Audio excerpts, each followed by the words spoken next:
Hello, everybody. Hello, hello. Good evening. I don't know why I always start the lives like this. Hello, everybody. Hello, hello. Good evening, guys. Good evening. Well, good evening, good morning, good afternoon, wherever you are in the world right now. Here we are again for another live to talk a little bit about vocabulary today. Yeah. Hello, hello, everyone. Hello. Let's see here. See if people are joining. Wait for people to join little by little. Yeah. We have here a new member. Nice. Let me shout out here the new member of the channel. Very nice. Jean Pierre Melo. Thank you very much, Jean. Thank you for becoming a member of the channel. I really appreciate it. All right. Thanks for the support. That's very important. Really, really nice. Hello, everyone. Hello, hello. Watering the pipes before we begin. Yeah. The pipes, the pipes. Hello. Can you tell me if you can hear me okay? If you can see me okay? Please let me know here in the comments how the image is, how the audio, the sound is, if I'm lagging or not. So let me know, okay? If the image is all right and if the audio is also okay, all right? Newton's Prism. Hi, Thiago. How's your day going? I'm doing well. Thank you. Yeah, doing well. Today's Friday, right? And you know, it's kind of funny because here in the city where I live, it's been pretty hot, this week. But now that the weekend is finally here, the temperature has just dropped significantly. So the weekend, the forecast for the weekend is actually going to be much, much colder. Yeah. Should be the opposite, right? But what are you going to do, right? But yeah, I'm doing well. Hope you're doing well too. We have here Yazid. Hi, Thiago. I listen very well. Thank you. Thank you for letting me know. Yeah. Yeah, guys, today we're going to be talking about vocabulary. Vocabulary at B2 level, to be exact. Yeah. There are certain words that we could consider to be more in the B2 realm. Yeah. So I'm going to show you today 20 words, actually, 20 words that I really believe you should upgrade and start using more often if you haven't been using these words more often yet. One of the differences between, a B1 level learner and a B2 level learner is the vocabulary. There are other factors, of course, but the vocabulary is one of them. All right. So we're going to be talking about that today. All right.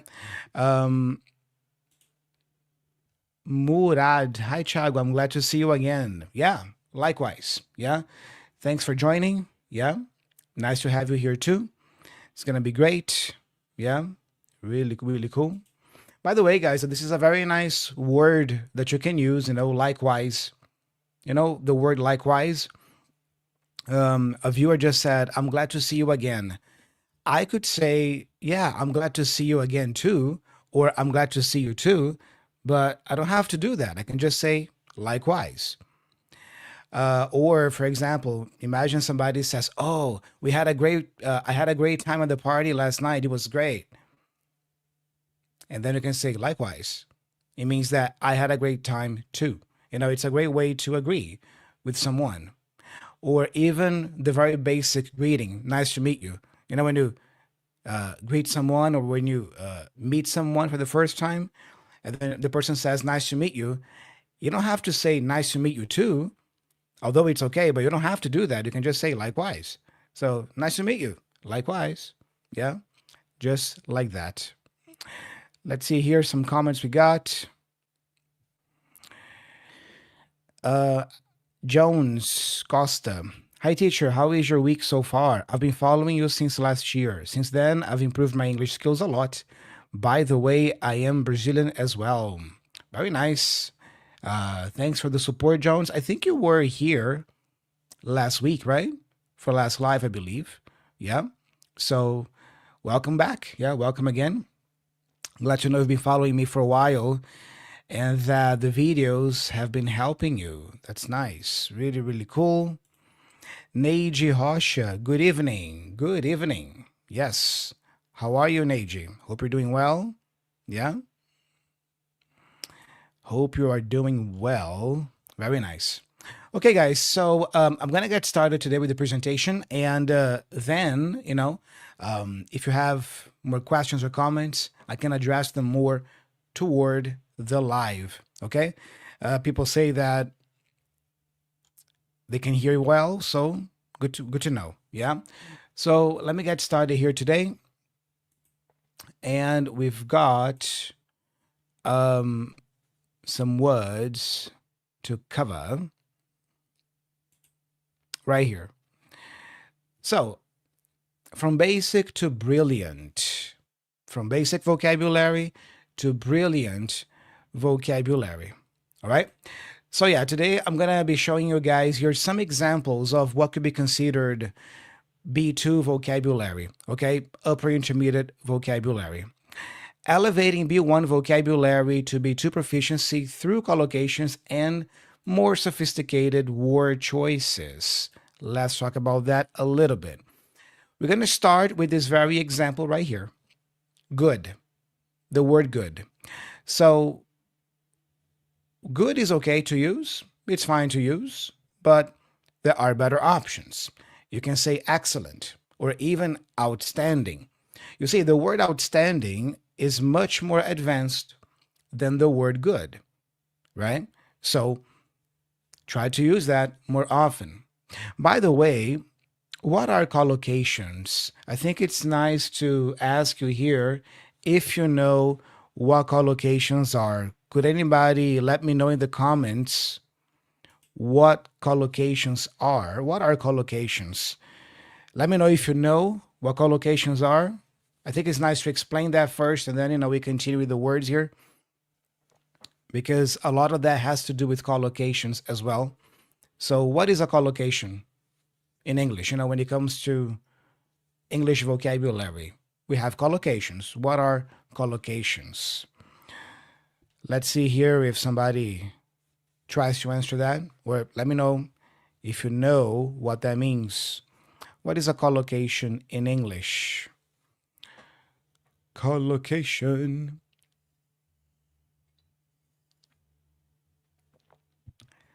Collocations. What are collocations?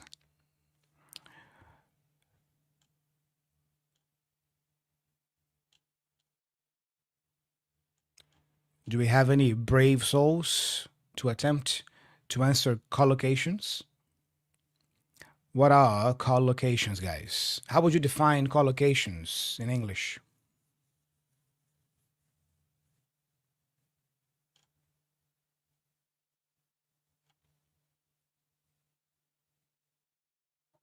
Collocations. All right. Maybe you guys are taking some time to think. That's all right. Yeah. So collocations are basically a group of words that go together often in everyday conversation. It could be a group of 2 words, 3 words that go together frequently. It means that native speakers use those combinations frequently in their day to day conversations. All right. Now, the great thing about collocations, I find, is that it's not so much about speaking correctly, but sounding more natural. That's the main point. You want to sound more natural because many times, even if you use a wrong collocation or a wrong combination of words, native speakers and people in general will still understand you, you know? But the feeling is going to be that feeling of, I know what you mean, but that's not really the word we use. Okay? Let me give you a few examples here, yeah, just to illustrate that. I could tell you that McDonald's is a fast food restaurant or McDonald's is a quick food restaurant. Which one sounds better to your ears? McDonald's is a fast food restaurant or a quick food restaurant? The first one, yeah, fast food restaurant. You probably understand what I mean if I say that McDonald's is a quick food restaurant. You understand what I mean, but the sensation is a bit weird, right? It's that feeling of, yeah, I think I know what you mean, but fast food is a better combination. You see, that's a collocation. Another example could be I gotta take a quick shower or I gotta take a fast shower. Which one sounds better? A quick shower or a fast shower? A quick shower. Even though a native speaker would perfectly understand if you say, I gotta take a fast shower. All right. But again, a better combination that is more frequently used in conversation is a quick shower. You see, that's what collocations are. So it's important that you are familiar with that because certain words might collocate or go together more often with specific words here. All right. So let me go back here to the presentation. Yeah. So we can illustrate that better. Okay. So here we go. You see, so what are some collocations with good? We can say good idea, good friend, good quality. For example, that was a good idea to bring a map. Now, a more advanced word for good could be excellent. With excellent, you could say, for example, an excellent performance.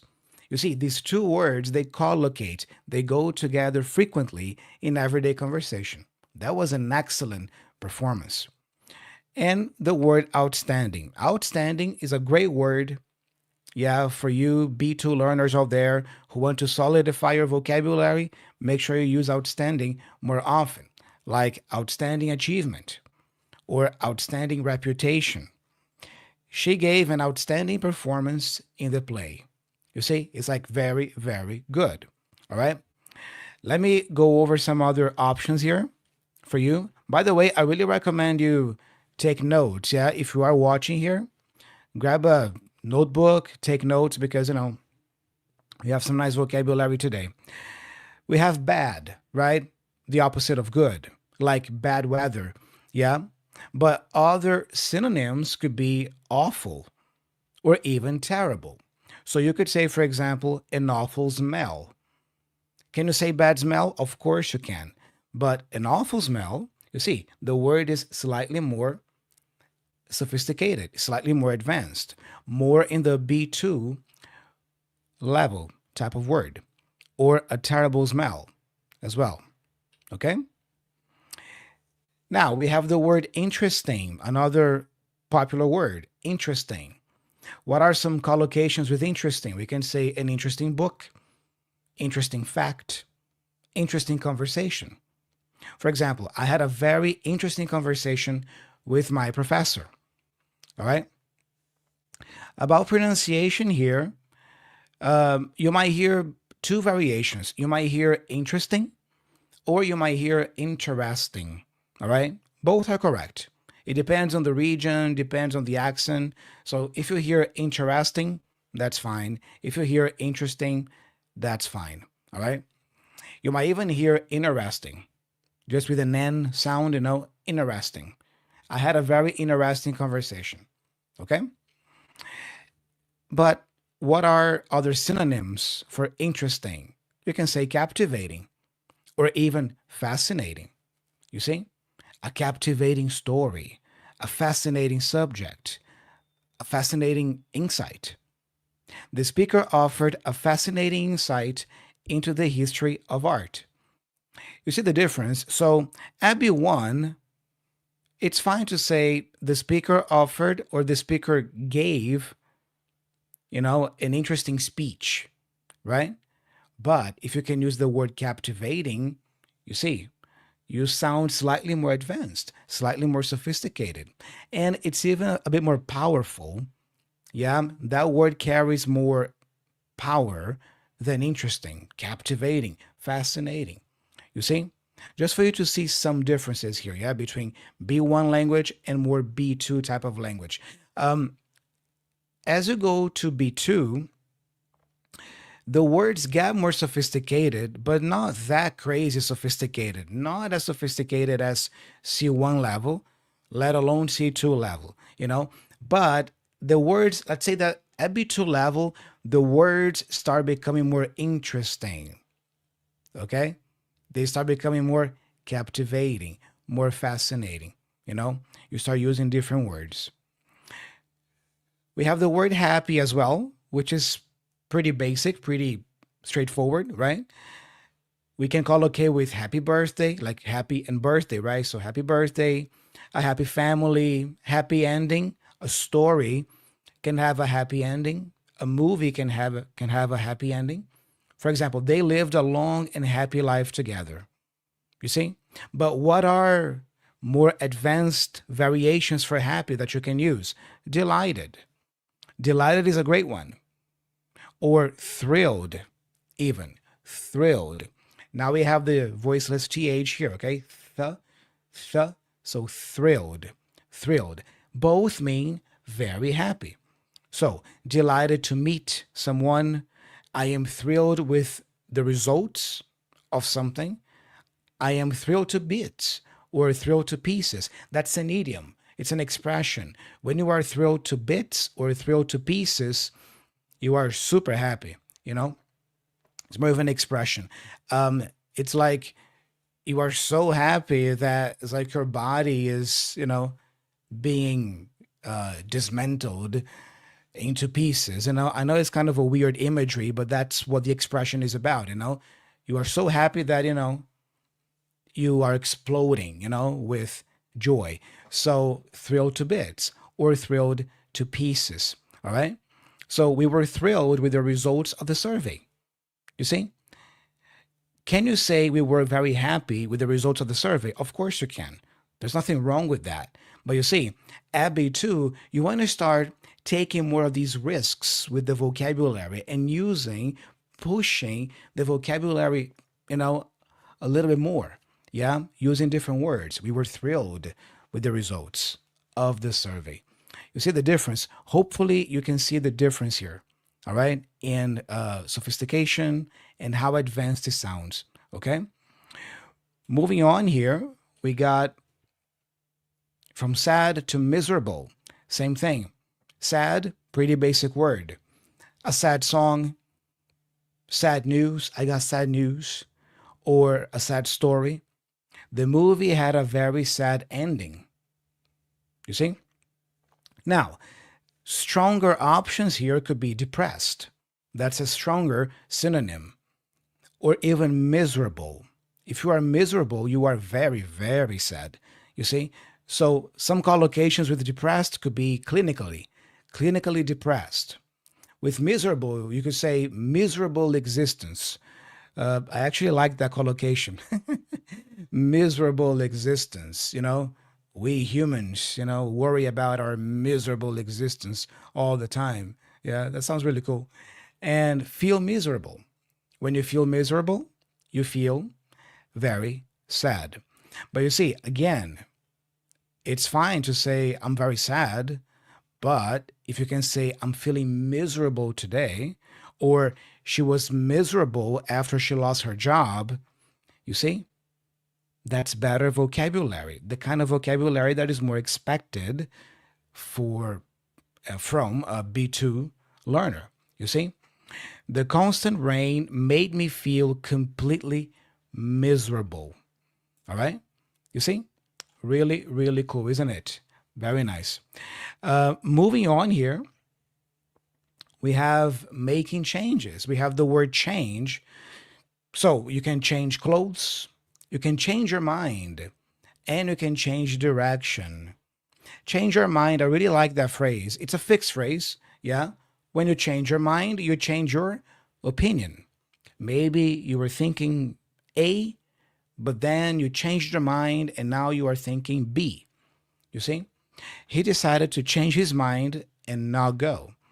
All right. You can say to change your mind for everyday routine stuff, like everyday tasks, like in this example. He was gonna go to the party, but then he changed his mind and decided to stay home. All right. But you can also use it for opinions. Like, oh, I used to believe this, but your arguments have convinced me. You have changed my mind. Now I believe that. You see? So for both trivial everyday activities to opinions, you can change your mind or you can change someone's mind as well. But here are slightly more advanced variations. We have alter. Yeah, like you alter a plan. Instead of changing a plan, you alter a plan. Or even modify. You modify a design, modify a proposal. The company will alter its hiring policies next quarter. All right. One detail here, notice that if you compare the word change with alter and modify, the words alter and modify, they are Latin derived words. They come from Latin. The English language is very rich in vocabulary, and we have words in English that have more of these Anglo-Saxon type of origin and words that have more of this Latin type of origin. These words that come from Latin in English, they are more formal. They tend to be more formal, more academic. Now, if you happen to speak a language as your first language, like my language, like Portuguese, if you speak Portuguese or Spanish or Italian or French, all these languages, they derived from Latin. So it's kind of easy for you to spot that because, the words in English that are similar to, your language, probably that means that they are Latin words. You see, so we have the word alter, right? In Portuguese, I have the word alter, which is pretty much the same. We say alterar, right? You see, alterar, alter. Okay, alter is Latin. Or modify, the same. In Portuguese, we have modificar. You see? So, modify. Now, change, on the other hand, you see, if I say the word out loud, change, there's nothing in my native language, in Brazilian Portuguese, that resembles that sound. Alter, I have that. Modify, I have that. Which leads me to believe that change is probably more of a Anglo-Saxon type of word. All right. Let me give you one example to illustrate that. We have the word allow, right? The word allow. You probably know what that means. Allow. What is a more Latin equivalent in English for allow? We have permit. You see, permit. So which one is more formal? Permit. All right. Permit is more formal than allow. So remember that, okay? Words in English that have this Latin root tend to be more formal and academic. All right. Let me just shout out here a new viewer, who just joined. Kakutani. Good morning, Thiago, from Japan. Kakutani, hi. Good morning to you. Yeah. For me here is good evening. Yeah. Nice of you to join. Yeah. So hope you enjoy the live. Yeah. We're talking about vocabulary here. Yeah. Vocabulary at B2 level. Really cool. So moving on here, beginning actions, right? We have start a business, start a fire, start a new job. For example, I'm going to start a new project next week. Pretty common word. But we have more advanced variations like commence and initiate. You see? Like commence negotiations. It's the same as start negotiations. Initiate a discussion, initiate a process. So for example, the government will initiate a new program to help small businesses. Small businesses.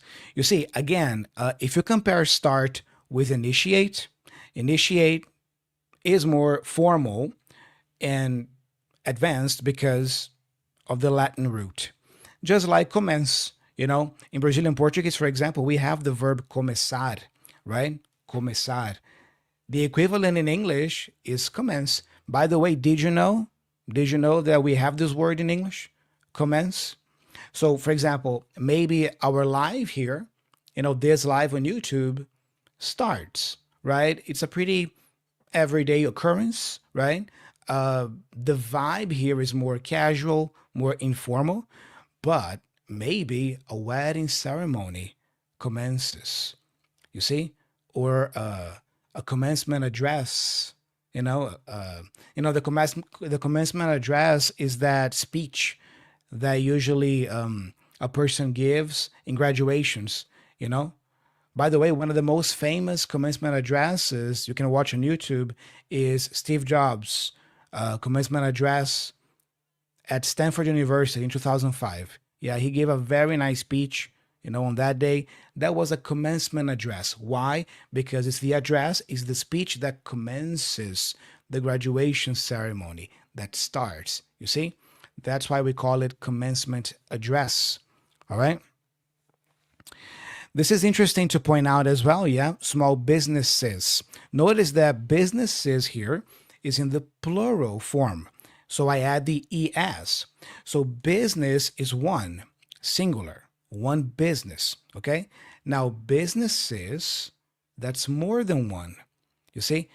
Pay attention to the pronunciation here. Business, businesses. Just like process, processes. Wow, look at that. Really cool, yeah? Then we have finish. You can finish a task, finish a book, finish school. For example, I need to finish this report before the end of the day. Pretty easy, pretty straightforward. Variations here that are slightly more advanced, you could say complete or conclude.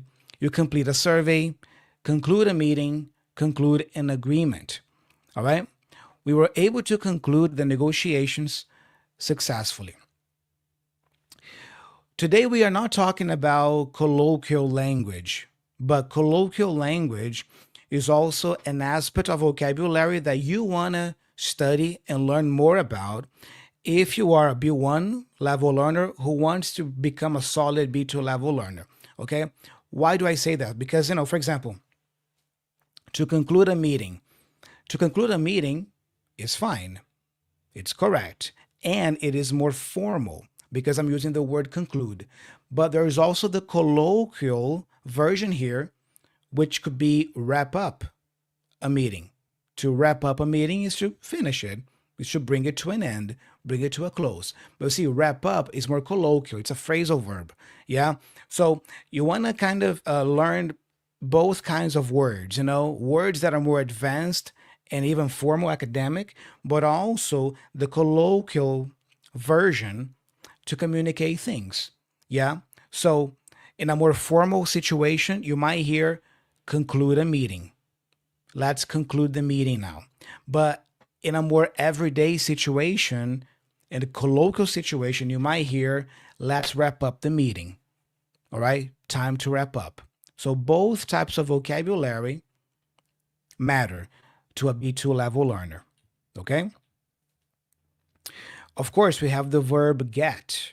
Get can be used in many contexts, many situations, and it is mainly, chiefly informal and casual.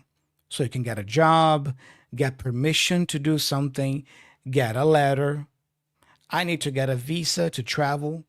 I got a letter last night from a friend of mine. You see? Now, more formal and sophisticated versions could be obtain or even acquire. To obtain a license, for example, you see, maybe in a working environment or you are applying for something, you might see that word being used, obtain a license, you see, or acquire knowledge.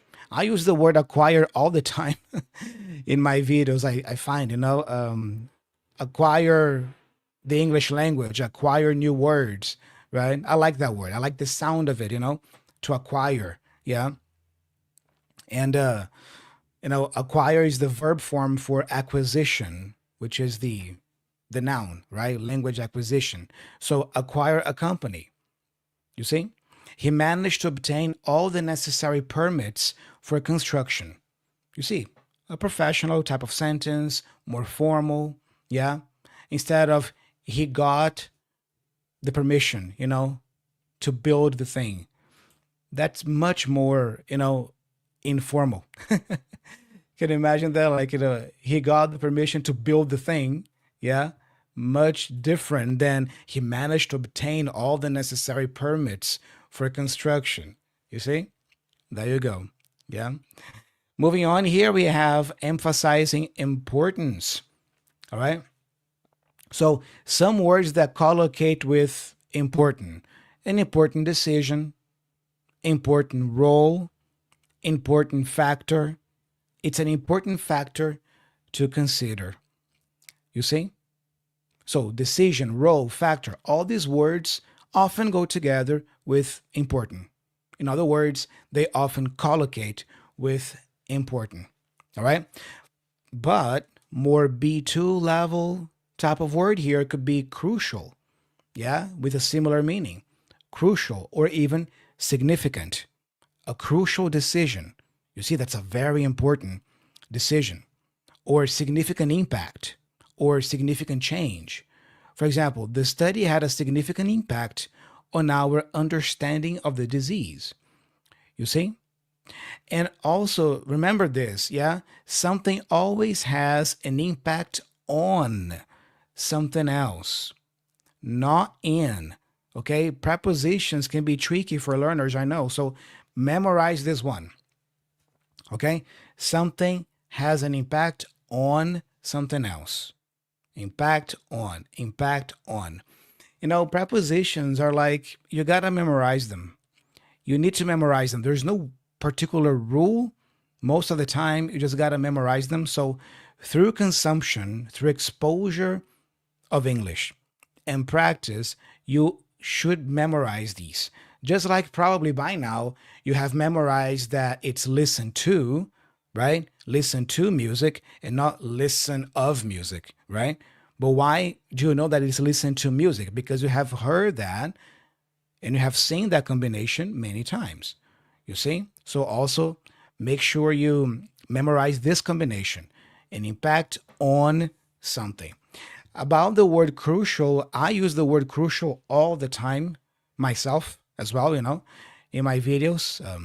I like that word. I like the sound of it, Doing this is crucial for your development. This is crucial. That is crucial. Yeah? Going through that experience was crucial for me. You see? I love to use that.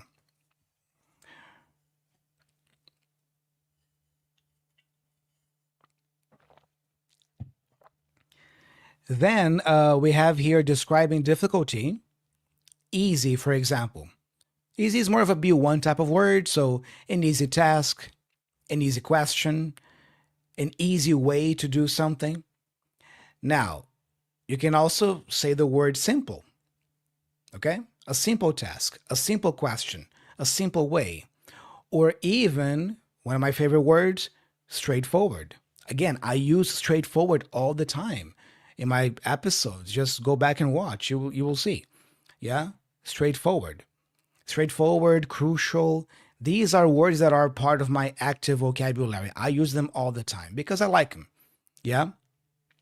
And that's another tip that I can give you guys as well. Like, you don't have to use every single word of the English language. There are thousands, Try to, increase your passive vocabulary, meaning that, you should try to be able to recognize and understand as many words as possible. But when it comes to using, pick your favorites, pick your favorites and make sure you use them frequently.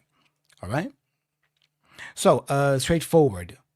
We could have a straightforward process. You see, it's the same meaning as simple, direct, no fluff, right? A simple explanation or even a simple solution. Look at this sentence here. The application process is relatively straightforward. You see, that sounds more like a B2 level type of sentence instead of the application process is very easy or the application process is very simple. I mean, you are communicating, don't get me wrong, but you see the difference right here. We would expect a B2 level learner to say something more along these lines. that the process is relatively straightforward. You see? Hopefully, you are starting to see some differences here in language. All right? What about the verb think? You can think about something, think of an idea, think a lot, right? I need to think about your proposal. Pretty common, right? Pretty common word. By the way, notice here that it's possible for you to use the preposition of after think, so you can think of something, or the preposition about. You can think about something. It's the same meaning. You think of something, you think about something. Both prepositions here are possible. All right? But slightly more formal variations here could be consider and believe. So you consider a possibility. You believe in yourself. You firmly believe in something. I really like that. You see, you firmly believe in something. I firmly believe that learning English is one of the best things a person can do for themselves. You see, it's a strong conviction. I firmly believe that. It's a beautiful collocation, right? Beautiful phrase. Use that, right? Much more advanced, much more sophisticated. The board will consider all options before making a decision. You see, the board will consider all options before making a decision. Okay? Now, do you remember I said a while back, a little earlier in the live today, that we have more formal academic words and more colloquial language, more everyday language. That is also very important for you to learn more about. Look, the board will consider all options before making a decision. In that context, the word consider makes sense. I'm talking about the board of directors from a company. It's something more formal. So, yeah, the board will consider all options before making a decision. But imagine the situation is a little bit more casual. Maybe I'm talking about myself, and somebody makes me an offer, you know, and then I have to think about it. I can say, look, thanks for the offer, but I'm going to sleep on it before making a decision. Or I got to sleep on it before making a decision.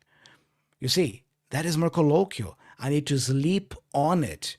Sleep on what? On the idea, on the offer that I received. You see? Okay, let me sleep on it, and then I'll let you know what I decide. You see, that is more colloquial language. We are not focusing on that kind of language today. Yeah, I can make another video or live about that.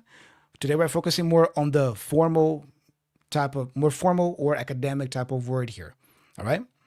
But yeah, both are incredibly important for you to, study and learn more about. Okay? Size matters.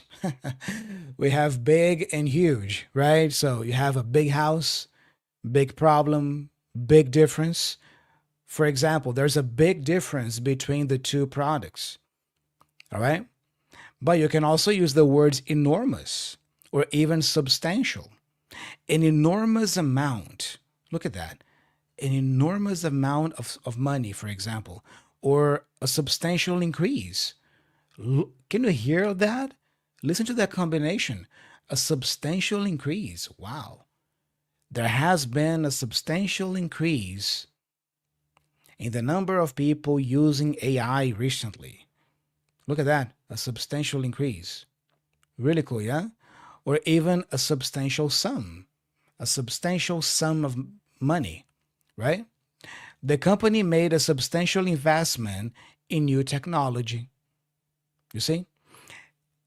It's different from saying the company invested a lot in new technology or the company invested a lot of money in new technology. There's nothing wrong with the sentence, but you have to agree that the company made a substantial investment sounds slightly more B2 level, slightly more advanced than the company invested a lot of money. See the difference? All right. We have also the word small, another straightforward word, small, like a small town, small amount, small change. For example, we live in a small village, but you can also use the words tiny. Something tiny is extremely small, tiny, tiny, or even insignificant depending on the context. So a tiny detail, insignificant amount, insignificant role. His comments were dismissed as insignificant. You see? We have the verb use. Yeah, another everyday word. Remember that at B1 level, the main focus is for you to be able to talk about everyday things, concrete things. All right. So obviously, you're going to use more concrete everyday language.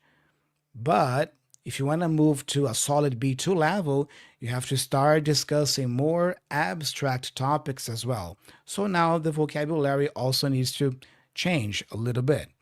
So use, you can use a tool, you can use your phone, you can use public transport. Like, can I use your computer for a minute? Versus utilize. Do you hear that? Utilize, utilize, or even employ. You see? To employ something is to use it, to implement it. So you utilize resources, employ a strategy, employ a method. Look at that. I mean, instead of saying, let's use this strategy, you are saying, let's employ this strategy. You see? The team needs to utilize its resources more efficiently. You see the difference also in the sentences, in the examples, because if you look at this side, at the B1 side, most of the example sentences are about everyday things. Can I use your computer for a minute? That's a typical everyday type of scenario. Now, if you look at the B2 variations, you will see that the sentences are more about more formal contexts, like governments and work and or even abstract ideas. You see, the team needs to utilize its resources more efficiently. Yeah. Now we are imagining a scenario at work, maybe in a presentation. What about the verb help?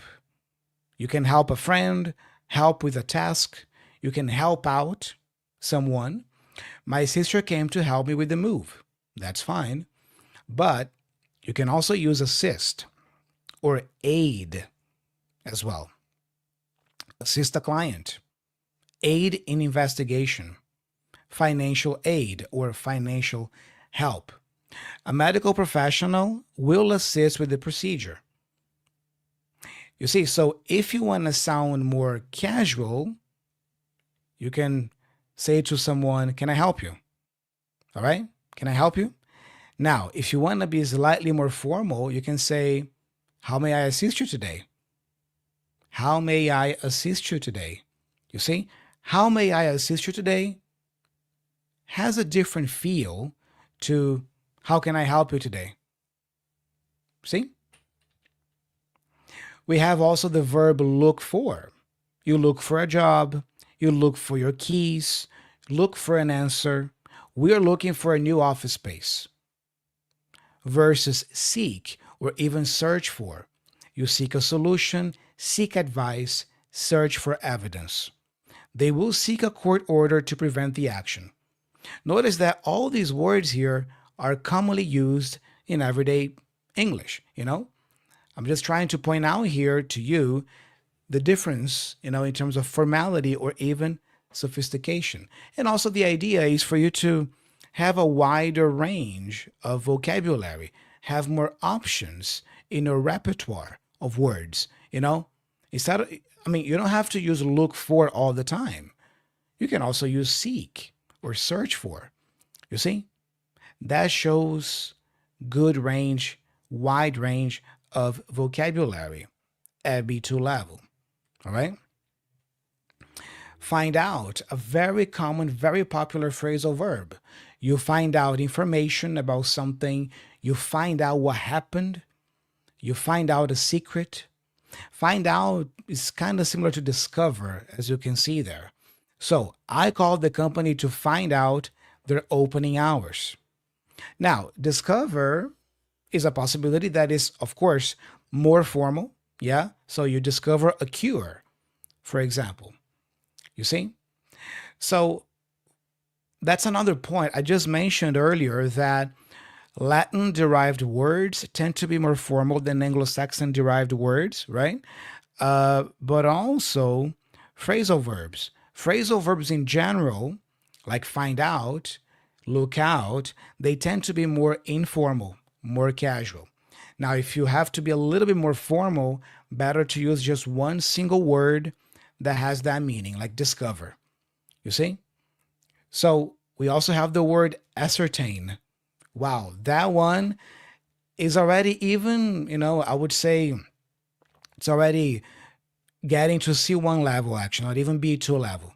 Yeah, because, it's really advanced, ascertain. So it means to discover, to find something out. So you ascertain the facts or ascertain the truth. The police tried to ascertain the cause of the fire. I have been watching Game of Thrones again lately. I've already shared with you guys here I think last week. And recently I've seen that episode with the Mountain and the Viper. Those of you who have seen the show, you know what I'm talking about.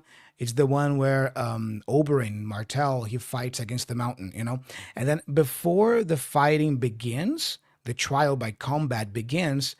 Maester Pycelle, which is a despicable character, an old man, he uses that word. He uses ascertain.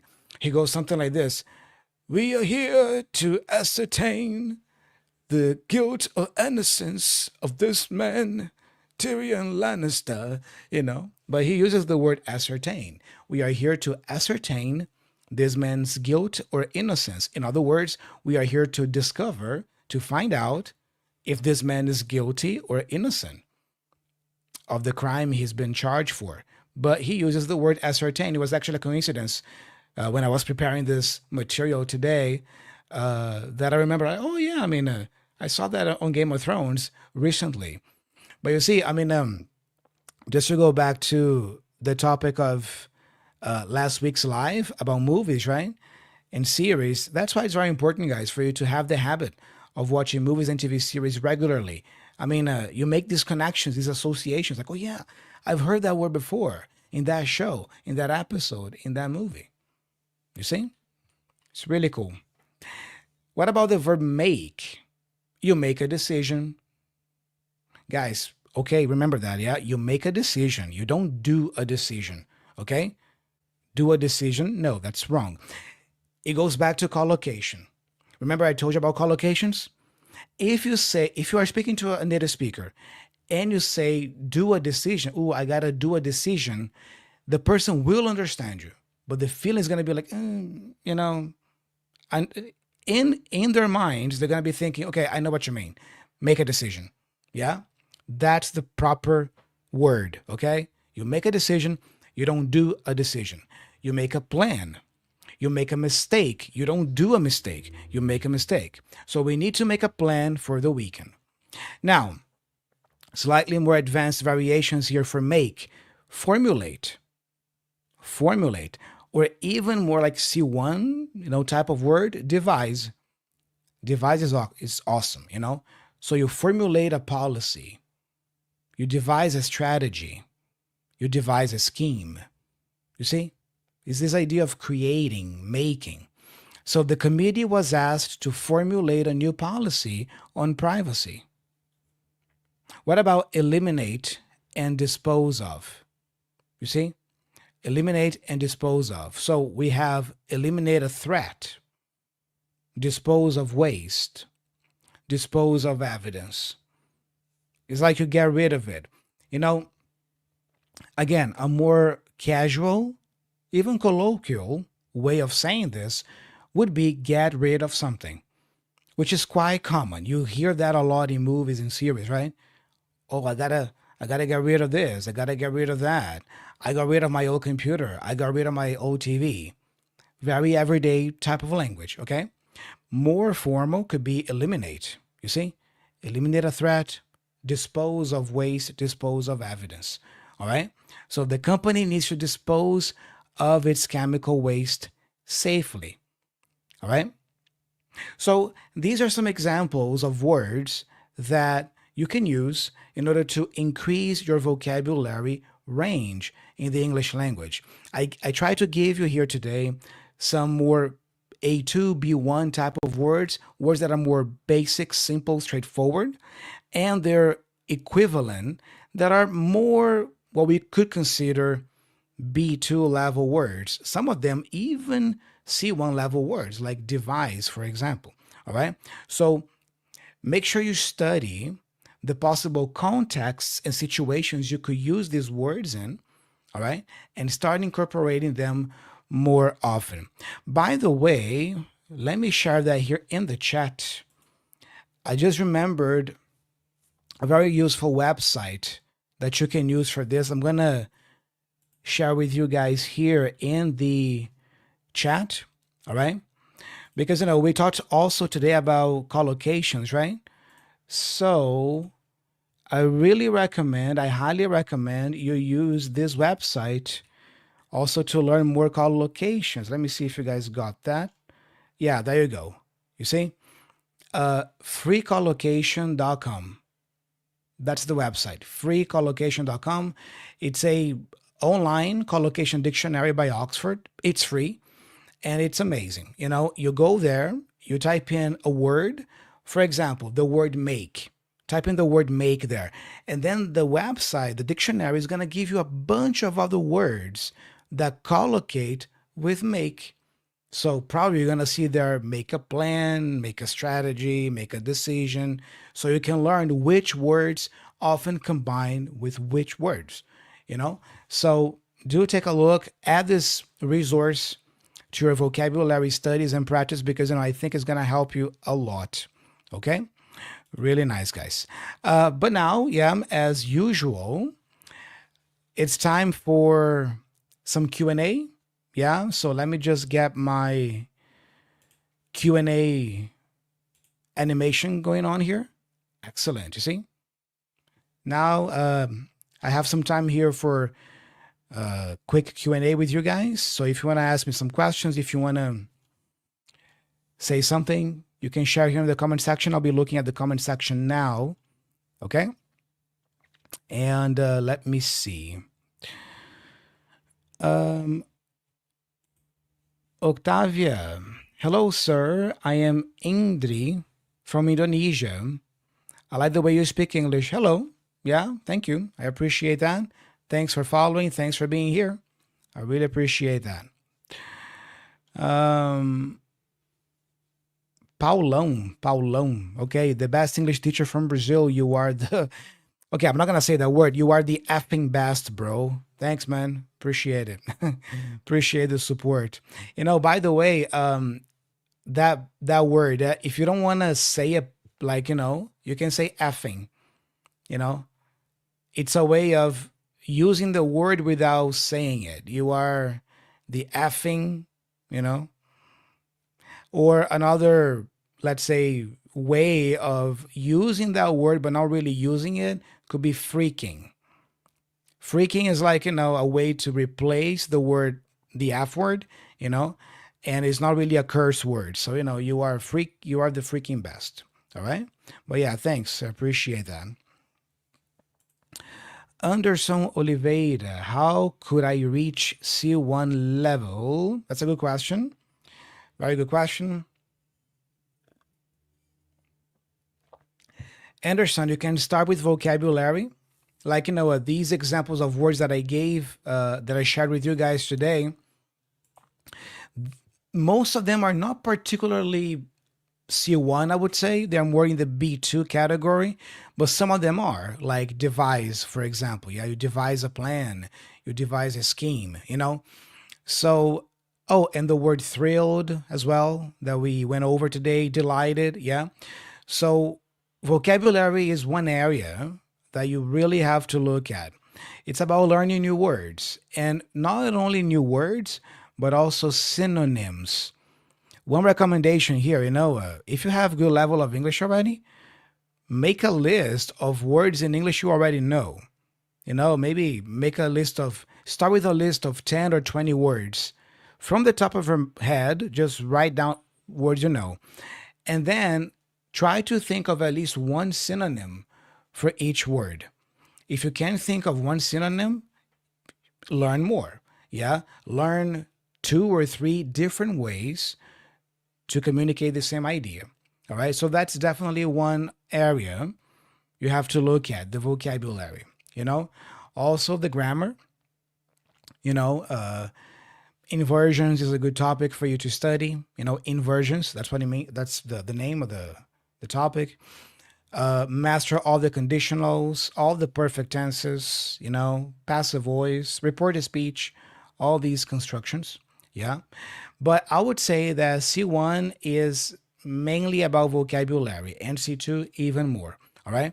So make sure you have a solid level of English already, especially in terms of grammar, before attempting C1. And take a proficiency exam. You know, if you really want to know if you got the C1 level, take a proper proficiency exam, okay? Don't do any free test online with 20 questions, all right? A test that takes you like, 20 minutes to complete. That's not how you measure if your English level is really at C1, you know? Take a test like, TOEFL is an option, IELTS. My favorite is the Cambridge exam, okay? For advanced level, we used to call it CAE, Certificate of Advanced English. Nowadays, we call it Cambridge C1 Advanced, you know. I recommend you take that one, So I would recommend giving yourself at least 1 year to prepare, at least 1 year. Yeah. Ideally 1.5 years, but let's say 1 year. And then attempt, try the Cambridge C1 exam. All right. And you need some structured guidance for that. What do I mean by that?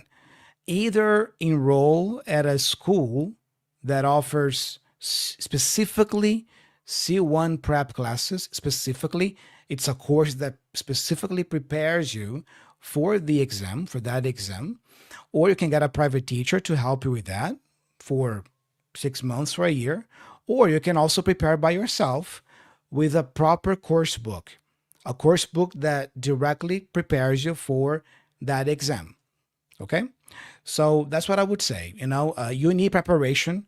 It's not just, okay, I'm going to take the C1, woohoo, like that. But yeah, that's what I would say. All right? Good luck with that. Milena Alonso.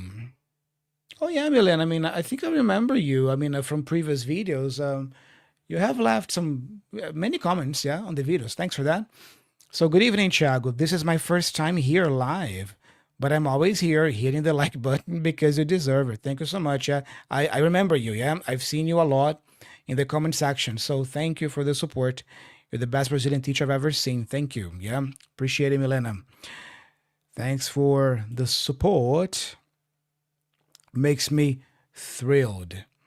You see, to use the word from today, not makes me very happy, makes me thrilled, makes me delighted.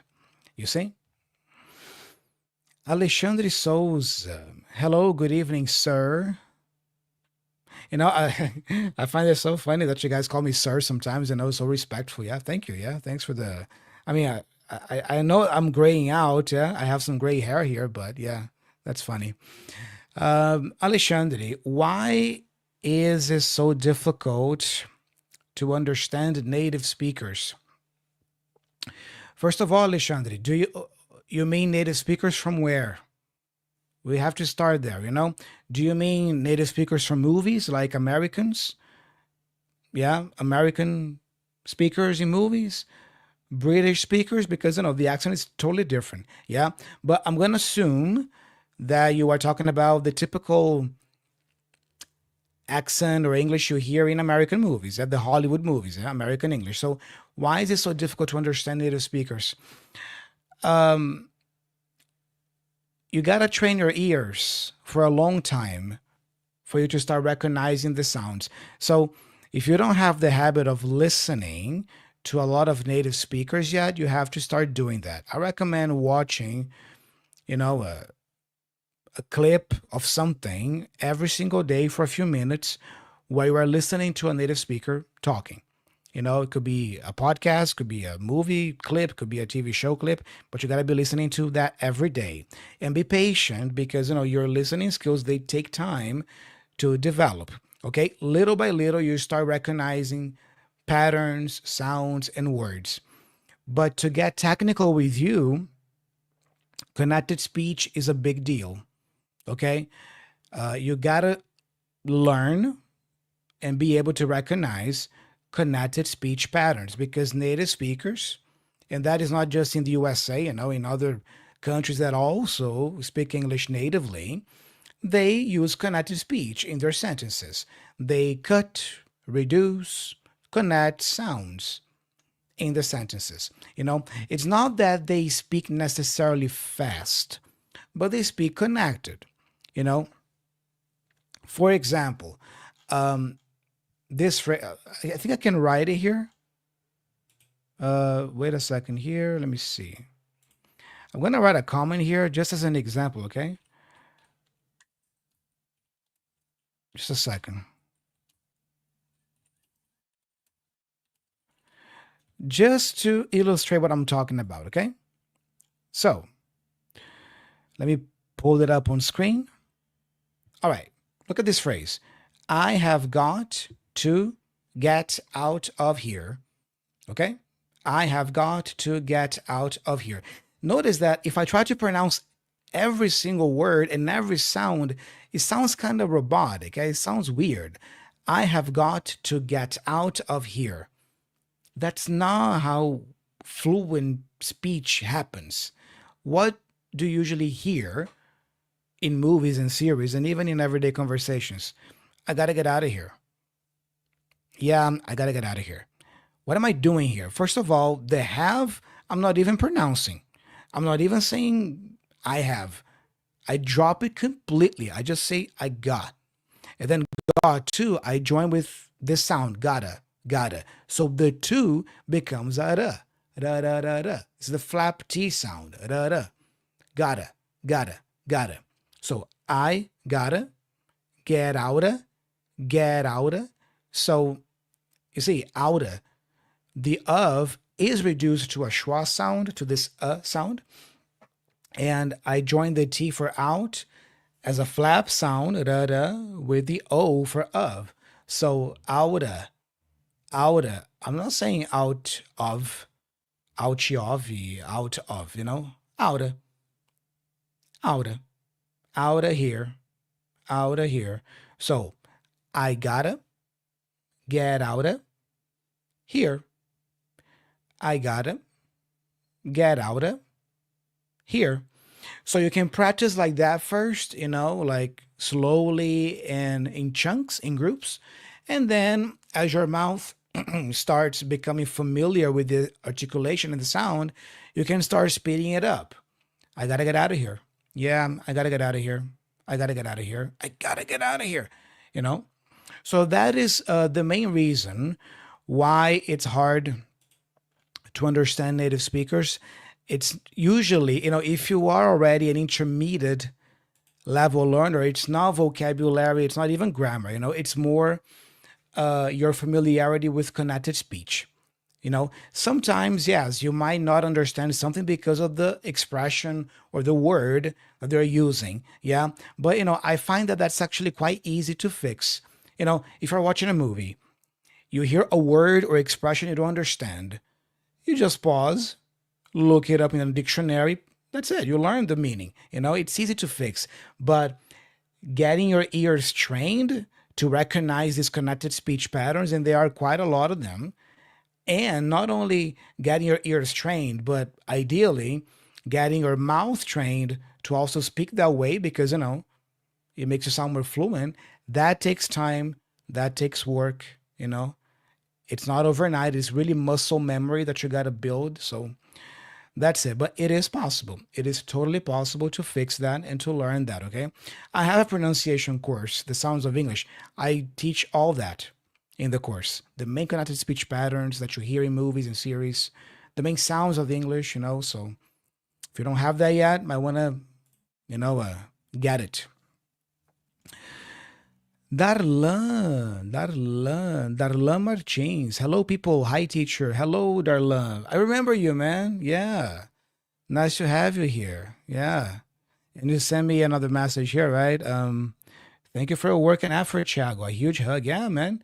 A hug to you too. Yeah. We studied together, right? I mean, a few years ago. Yeah. Very nice. I'm glad to have you here. That's great, man. Awesome. I hope that you are still practicing your English, still studying, still learning, right? But yeah, thanks for the comment. Appreciate that. Anderson, thanks a lot. Yeah, no problem. There's a lot more that goes into C1, of course. But what I can tell you right now, like briefly, is that, you know, Milena, again, amazing live, Thiago. Is there any possibility of going live earlier, maybe in the afternoon or in the morning? That is a good question, Milena. Um, I've been. This is the third live I'm doing on the channel. This is the third one, the third week, and I've been doing at 10 p.m. Starting at 10 p.m. because, to be honest with you, it's the time my daughter is sleeping. I gotta wait for her to fall asleep so then I am available, to do the live. But maybe afternoons could be a possibility. I can try maybe going live on a Friday afternoon, maybe at 4 p.m., and also to see the participation. I mean, if people would be able to join at that time as well. It's kind of tricky, yeah, because fortunately, I have a global audience here on YouTube, right? So, for Brazilians, for example, I think that this time is all right, especially on a Friday. If you are a little bit more nocturnal, you can do it. For people like in Japan, for example, that is fine, I think, also because it's like 10 a.m. for them, like in the morning. But for example, people who are in Europe, now it's like, I don't know, 3 a.m., 2 a.m. So it's completely, you know, uh, it's not feasible at all, yeah, to participate. But maybe 4 p.m. is a good time for people in Europe. And I have followers from Italy, from Poland, maybe 4 p.m. For them, it will be like 8 or 9. Yeah, I can experiment with that. I can experiment with that, Milena. And before I started doing the lives here on the channel, I actually created a short poll, right, on my channel asking you guys about the time. Most people voted for this time. Yeah, in that poll. Yeah, most people voted for 10 p.m. But the second most voted time, I believe, was 4 p.m. as well. Yeah, so I can try maybe going live in the afternoon and see. Yeah, since the lives are like new here on the channel. Yeah, I'm still experimenting with many things, and this is one of the things I'm experimenting with, right? The time of the lives. Yeah, but yeah, thanks for your suggestion. Yeah, and by the way, guys, I always try to schedule the lives at least one day before. Okay. So I've been going live on Fridays. I've been trying to schedule at least on Thursdays. So you have, one day to kind of get ready, yeah, to join. But I'm also going to try different times, yeah, to see. But thanks, Milena. Appreciate that. Darla, again, you are one of my inspirations to become a teacher one day. Oh, nice, man. Cool. This beautiful profession is unfortunately undervalued, but not by me. You can be sure of that. Oh, yeah, I'm sure of that, man. Yeah, it makes me glad to know that you want to be a teacher one day as well. I think it's a great profession, man. It's awesome. About being undervalued financially speaking, maybe, or even by people. Yeah, that is true, unfortunately, right? But not just in Brazil, I think. I think it's, in the world. Yeah, teachers are not given the value they actually deserve. Especially now with AI. Yeah, many younger people think that they can just practice with AI, they can just learn with AI. I mean, who needs teachers, eh? It's a very dangerous way of thinking, actually. Uh, but just to give you a piece of advice here, Darla, you know, it is totally possible for you to make a good living as a teacher, you know, but you got to be smart about it. You got to be strategic, especially nowadays with the internet. There are tons of opportunities online that you can pursue as a teacher to make good money and to make a good living for yourself. Yeah. So be strategic. Yeah. Because now the internet has brought many opportunities, not just for teachers but for every profession. To be honest, nowadays I really think that you can make good money with anything, as long as you have the good strategy. It's not the profession per se, it's the strategy that you employ. You see, to use a word from today again, employ. But yeah, I mean, we need more teachers in the world, man. So make sure you become one. Yeah, that's gonna be good. Will, hello from Dominican Republic. Awesome. Hello, Will. Yeah, thanks for joining. Thanks for the comment. Hope you're doing well there. Milena, again, what topics do you think are necessary to have mastered to know if you are on the C1 level? I think when I was answering Anderson, I think I mentioned them briefly, Milena, some topics. Yeah? For grammar, review all the conditionals, passive voice, reported speech, inversions. Yeah. And when it comes to conditionals, for example, different variations like had I known, you see, instead of if I had known, had I known that would be the case, I wouldn't have done that. Yeah, so I would say start with these, conditionals, passive voice, reported speech, and inversions, for grammar.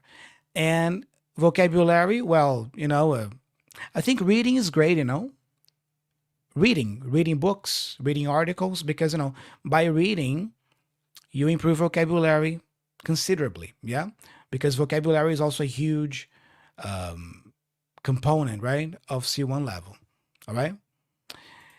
Yeah. Murad, Thiago, have you ever used the app Polyglot? What do you think about it? I don't know this app, Murad. I don't know. If you could maybe share here a little bit what the app is about, yeah, that'd be good because I have no idea. I don't know. All right.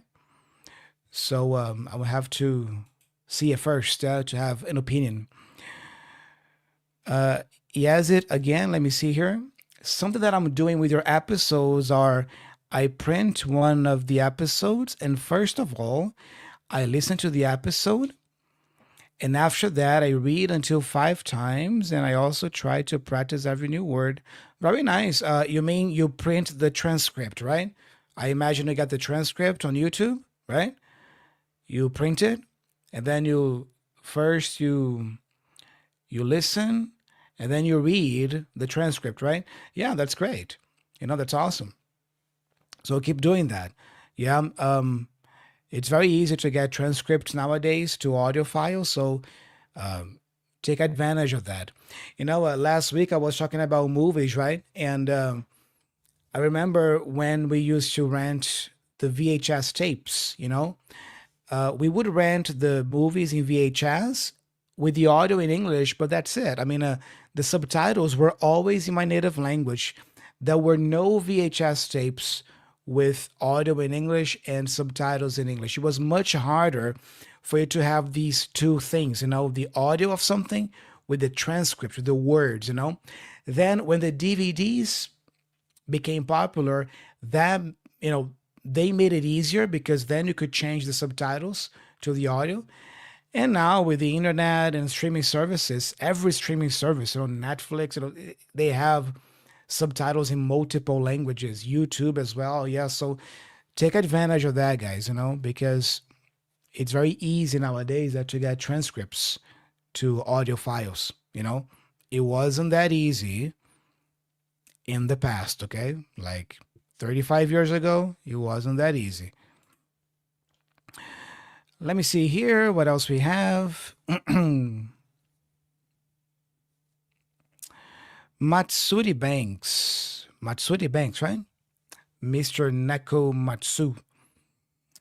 Hi, I often see your videos and I like them.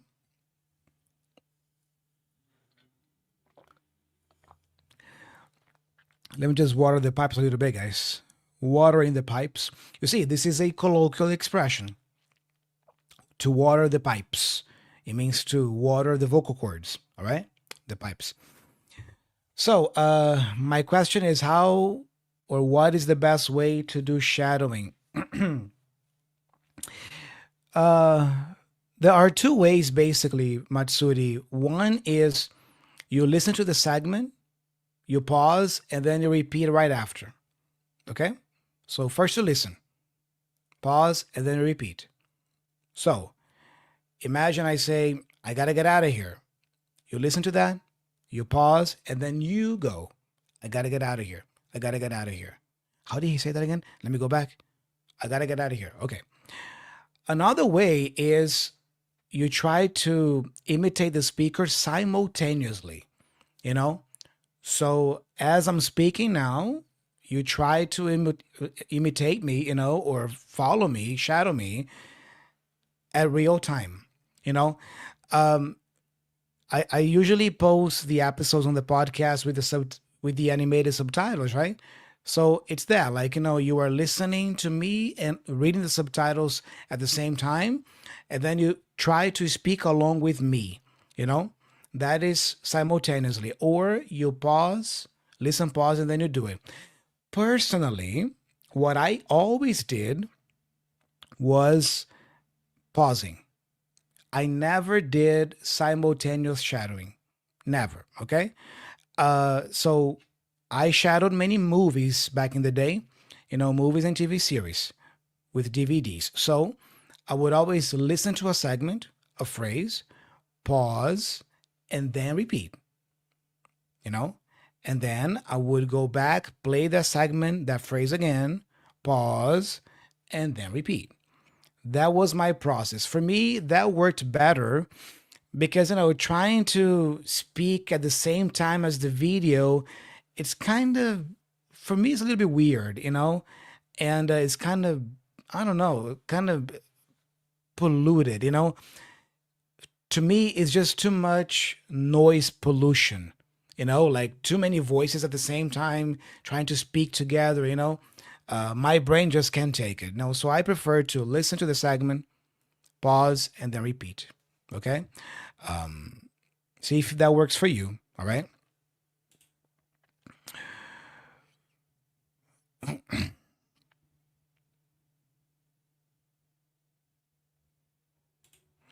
That's an interesting question. Isaac, right?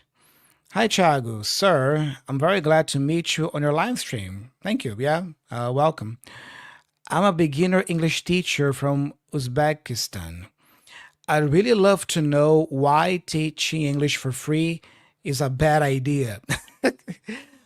Maybe you saw my episode about that, where I talk about how I became a teacher. And in that episode, I talk about how teaching for free, you should never teach for free. Well, look, Isaac,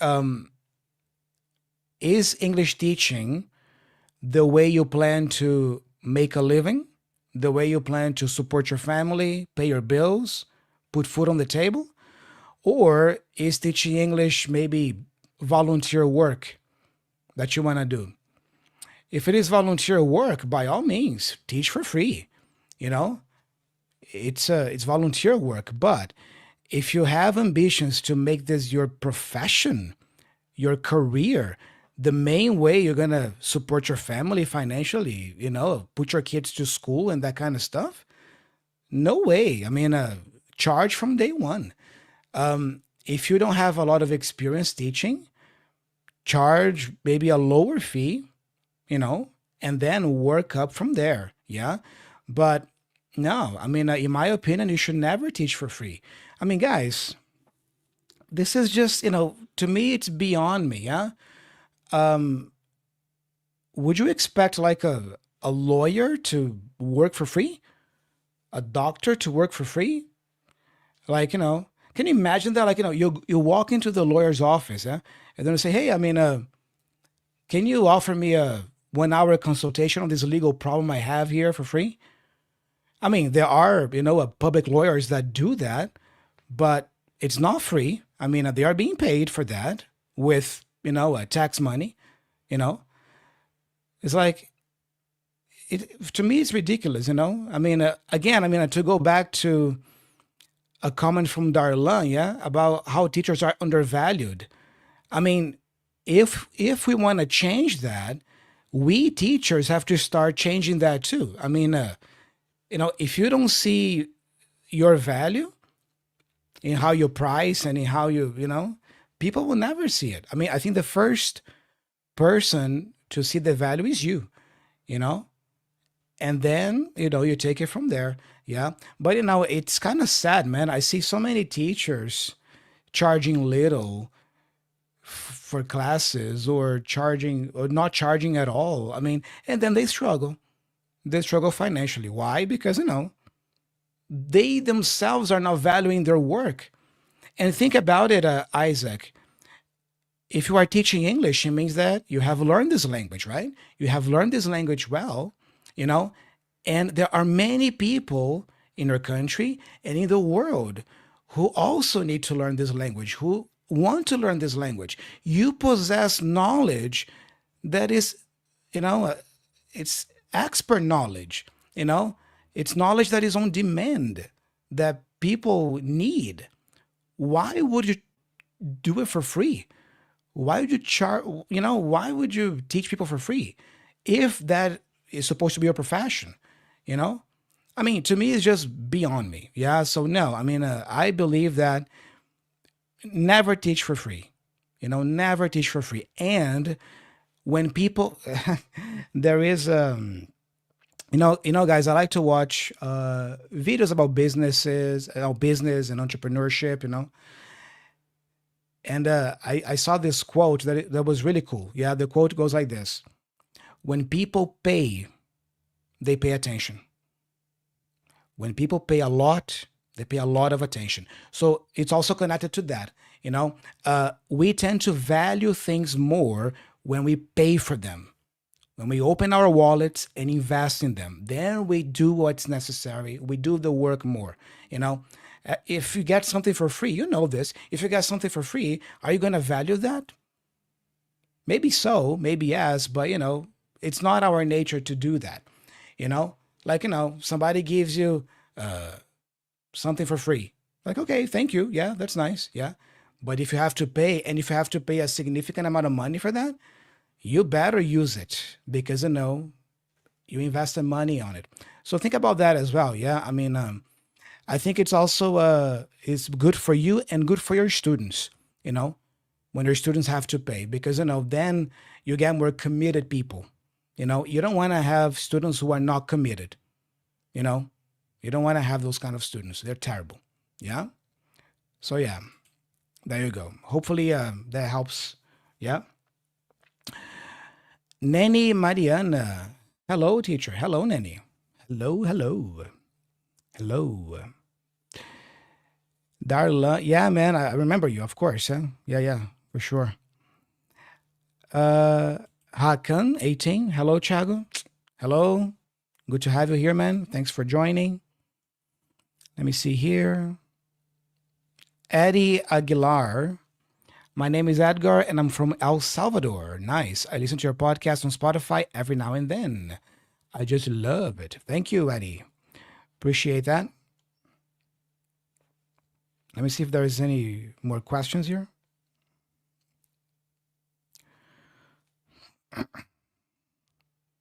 Oh, man.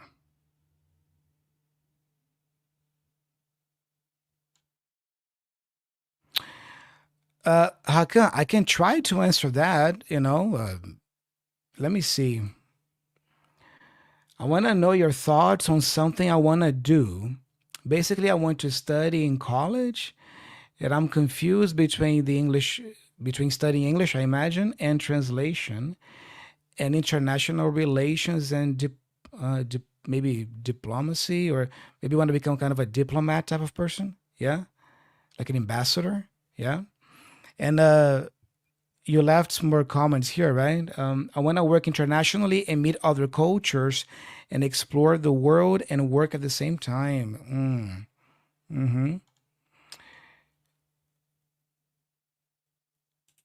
I want to study English, but I'm being told that I should get a career at something. I imagine something different, right? Something else. Yeah. Oh man, that's look, what I can tell you, is I know it's a tough decision, right? It's a tough decision. Like, what should I do with my life, right? Like, what career path should I take? What should I study at college? I think that when choosing a profession, you should take three things into account. Three things, okay? Number one, do I like it? Do I like this thing? Does this thing interest me? You know, some people would say even love. Yeah, like, do I love it? But I don't have to be so extreme. Like, do you like it enough? Do you like the idea enough of working with that thing? If nothing about an area appeals to you, even if it pays well, I would say don't go for it. Even if it pays well, because 20, 30 years down the road, you're going to be miserable. Yeah. For having chosen a career that maybe pays well, but you hate, So I think you don't necessarily have to love the thing, although I think it's really important to love it, but you have to like it enough to do it. So do I like it? Is this interesting for me? The second thing I want to take into consideration is, am I good at it? Am I good at it? Do I have a talent or a natural knack for it? Yeah. And guys, we know when we are good at something, or when we have like a predisposition for something, like a hidden talent for something. We feel it. Just to give an example, a few years ago, me, Thiago, English teacher, yeah, I tried to learn programming, coding. I tried to learn, I think, I don't know, Python or something like that.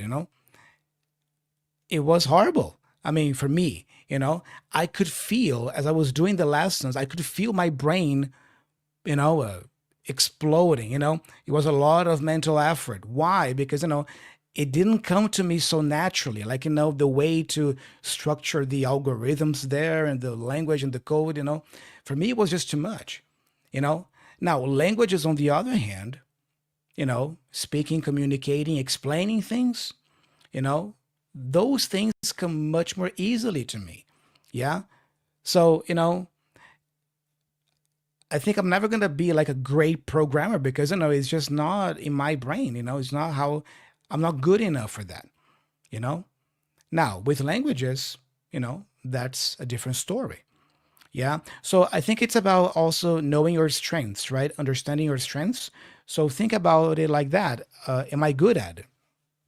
So remember, the first one, do I like it? Yeah.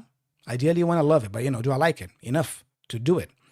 Am I good at it, or do I have a natural talent for it? And the third thing that you really have to look at is there enough demand for this area? Is there enough demand, financially speaking? Are there people in the world willing to pay for that? Because you might love something, you might be very good at that, but then you might realize that there's no market for it, you know, or there isn't high demand for that, so you're gonna starve, you're gonna struggle.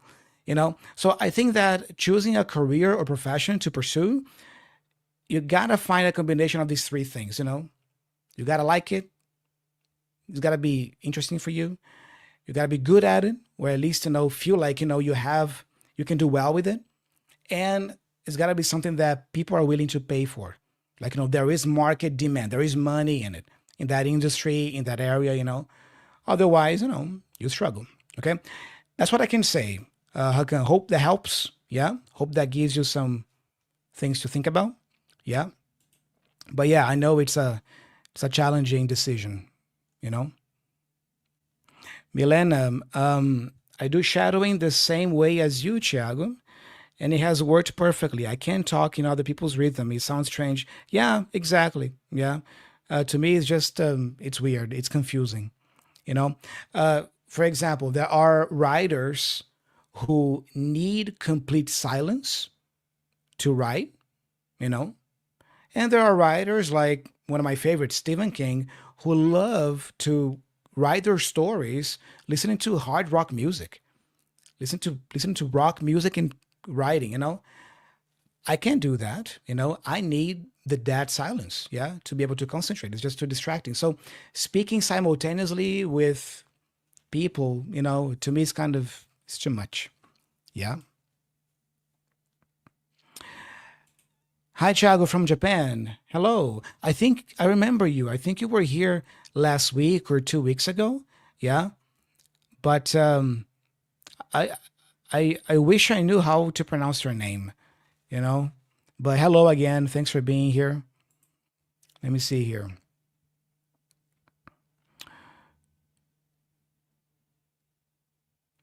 Murad, how many times daily, maybe how much time, right? Daily should I spend on learning English if I study on my own? Um, you have to find a sweet spot, you know. It has to be, I think it has to be, you know, enough time that you can get some practice, you know, in, but not too much time so you don't burn out, you know. When I started learning English, I've already shared here on the channel many times. I used to study 1 hour per day myself, 1 hour per day. But back then, I had more free time available. I really enjoyed studying English, learning about English. So, you know, for me, 1 hour per day was easy, yeah, to accomplish. So I would say take a look at your routine, you know, and just be realistic about it. Maybe 1 hour is not possible. Go half an hour, 20 minutes, you know, 15 minutes. Yeah. But, you know, I think more than 1 hour, if you're going to go more than 1 hour, maybe 1 hour and a half tops. You know, 2, 3, 4 hours, I think it's a little bit too much, unless you are taking proper pauses in between, proper breaks, you know. Again, otherwise you get tired and you burn out. And you might get to a point where you go like, oh man, I've been studying 4 hours a day for 9 months and no results yet. And then you give up, you know? So you want to make it sustainable, I would say. All right. By the way, about the time, there are studies that show that human beings can focus or concentrate on a single task in one sitting for 90 minutes tops, 1 hour and a half tops. You know, that's the maximum a person can fully concentrate on a single task. After that, you got to take a break. Got to stand up, take a break, you know, go do something else. Yeah. So, yeah, these are the things I would tell you to take into account. Okay. I'm not going to give a specific number because, you know, it's something very specific to your reality, to your routine. You got to do that reflection yourself. Wow, there's a Isa here from Moscow. Now it's 5:25 a.m. Wow, really really early. Yeah, so thanks for being here. Yeah. Okay. Oh, Victoria. Hello, Thiago. Nice to see you. Hello, Victoria. Nice to see you again. Have you been to the gym today? Cool, cool. Um, Vinicius, I'm listening to your live when I'm cleaning my house. That's good. You know, hope the cleaning is going well there. Yeah, that's cool, man. Okay.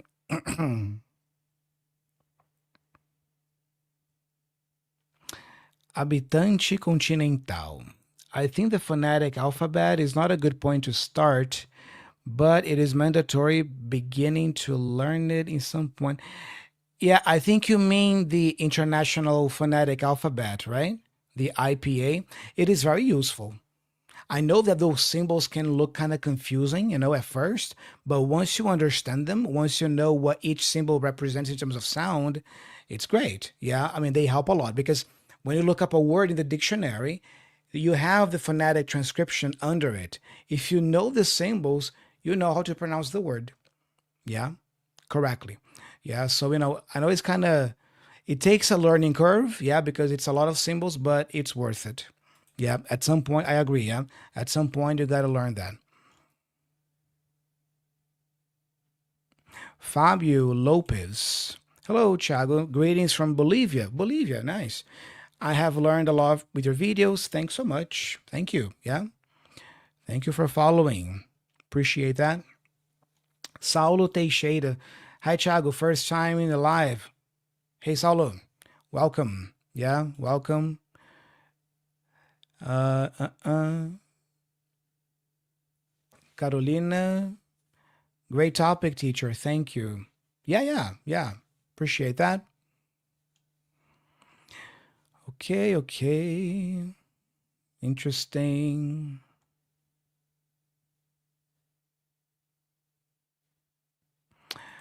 Isaac, again, thanks for taking your time and explaining everything in detail. I truly appreciate that. Very valuable advice, no doubts. Yeah, yeah, my pleasure, Isaac.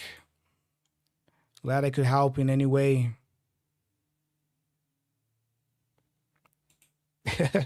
Thanks for sharing that story of yours about you struggling at programming code and you're such an inspiration.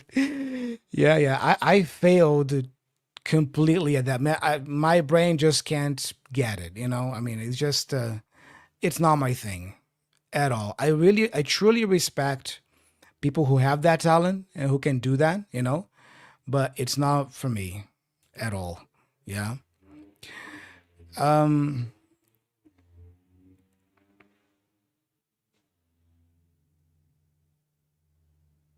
that's a good question right here. X Force BR, what do you think is best for improving listening? Spending more time learning from movies and TV series, or just focusing more time watching YouTube videos that are a little more formal, like TED Talks? I think both. I think both are very nice because movies and TV series will give you exposure to colloquial language, like I was just demonstrating in the lesson today. You know, wrap things up, wrap up the meeting. Hey, let's call it a day. Man, I'm tired. Let's call it a night. Like that. Or don't spill the beans or don't jump the gun, language like that, that is more idiomatic and colloquial. Movies and TV series are great to give that exposure.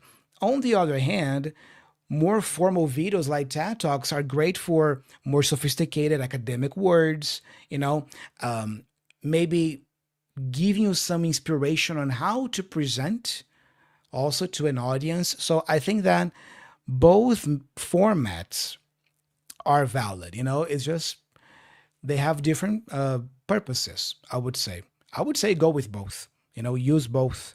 Yeah.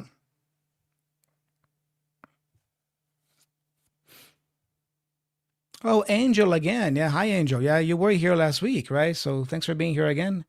Yeah. Your content is really helpful. I follow you since you released your podcast. Thank you for that. Yeah. By the way, guys, I think the next episode on the podcast will be episode 100 already. Wow. 100 episodes already. Talk about work. Thank you very much for your time. I hope one day I can meet you. Thank you, Angel. Appreciate that.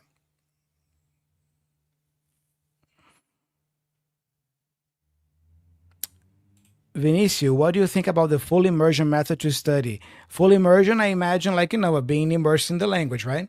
I mean, if that's what you mean, that's what I used. I mean, that's what I used.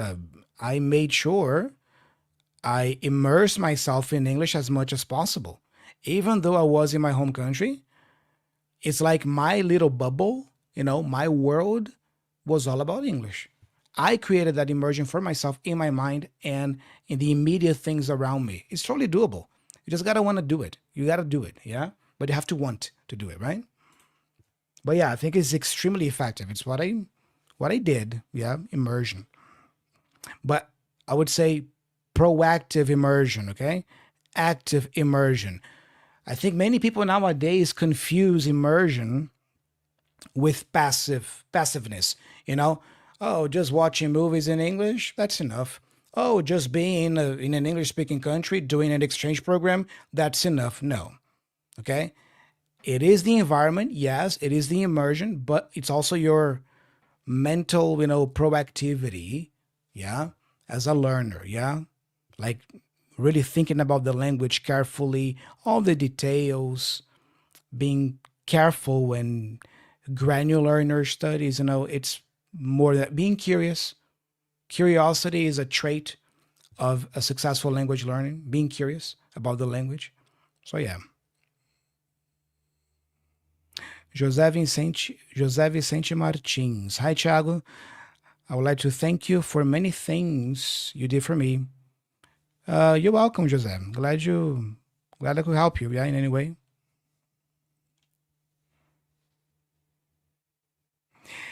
Yes, Milena, I'm not cut out for coding. Yeah, that's a great expression, by the way. Very colloquial. Good job.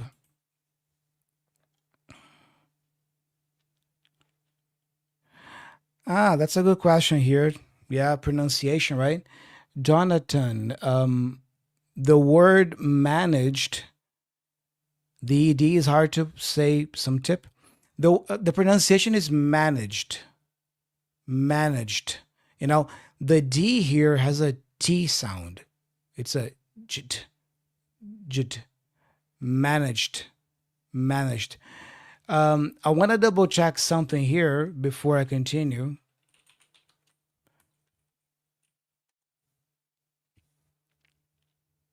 It's a D sound, okay? So managed, not T, but D. So managed. It's a jid, jid. You don't really pronounce the E, you know? So we don't say managed. Managed? No, it's managed. Try to connect the G with a D. It's a jid, jid, jid, managed, managed, managed. The rule is like this. The word manage, right? J, j. The final sound is voiced. J, j. Can you hear it? Like, the vocal cords are activated. J, j, manage, j, you know? So when you have the voiced sound like that, we pronounce the D as a D, managed, or played. You see, like play, the last sound is voiced. I use my vocal cords, play. So played with a D. Now, if the word has a voiceless sound, like stop, you see, it's just air. It's a p, p, p. My voice is not being used here, it's just p, p. Then the D is pronounced as a T,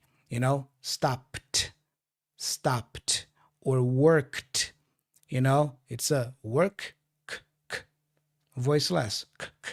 So, kt, all right, worked. Now, played, manage, managed, all right? So, yeah, hope that helps, I know some words in English can be tricky to pronounce. That is true. Oh man, I think right here. Zamir. Oh, thanks, man. Yeah, appreciate that. Appreciate the $2. It helps a lot. Thank you so much for the support. Appreciate it. Um,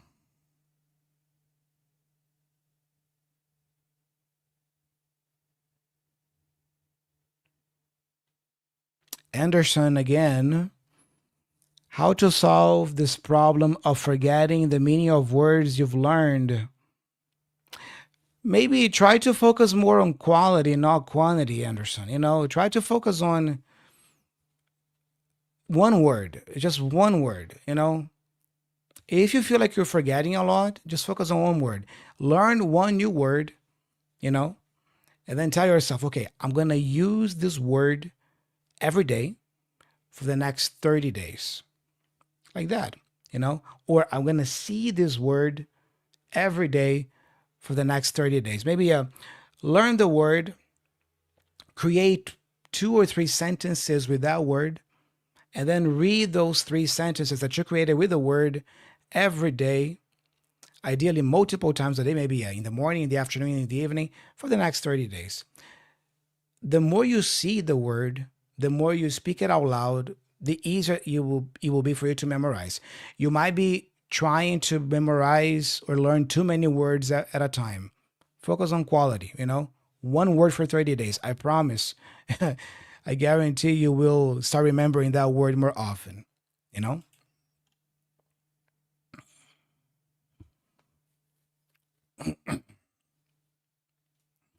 Saulo, Thiago, my upheaval. Ooh, upheaval. You see, guys, upheaval is an advanced word. It's a C1 level word. C1 to C2, upheaval.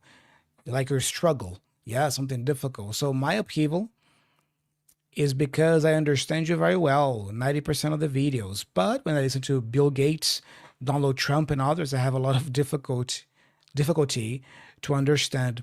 Yeah, it's probably the connected speech thing, you know, and the vocabulary, I would say. Yeah. Some vocabulary, yeah. But I think connected speech is a big deal, you know.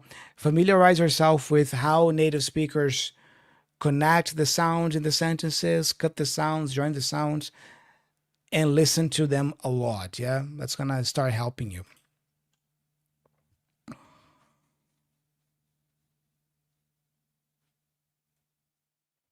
Ah, that's a good question. Not question, but comment. I think when I was talking about AI, right?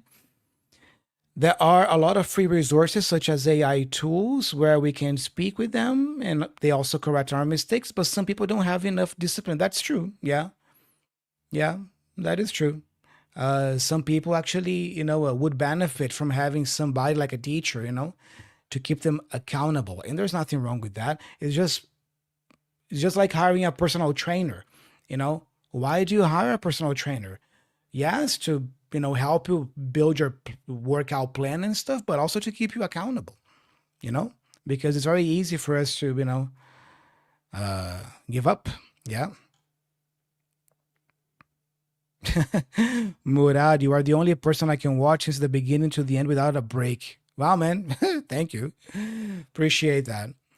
Okay, guys, very nice. That was a blast. Yeah. And today's live was even a little bit longer than usual, but I had a good time, with you today.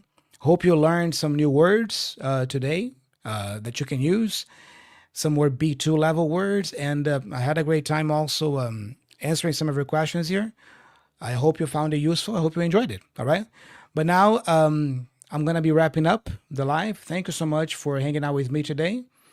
And I hope you all have a great weekend. I wish you all a great weekend. And stay tuned here on the channel, yeah, for more content very soon. All right. So thank you very much, guys. And I'll be signing off. Bye bye.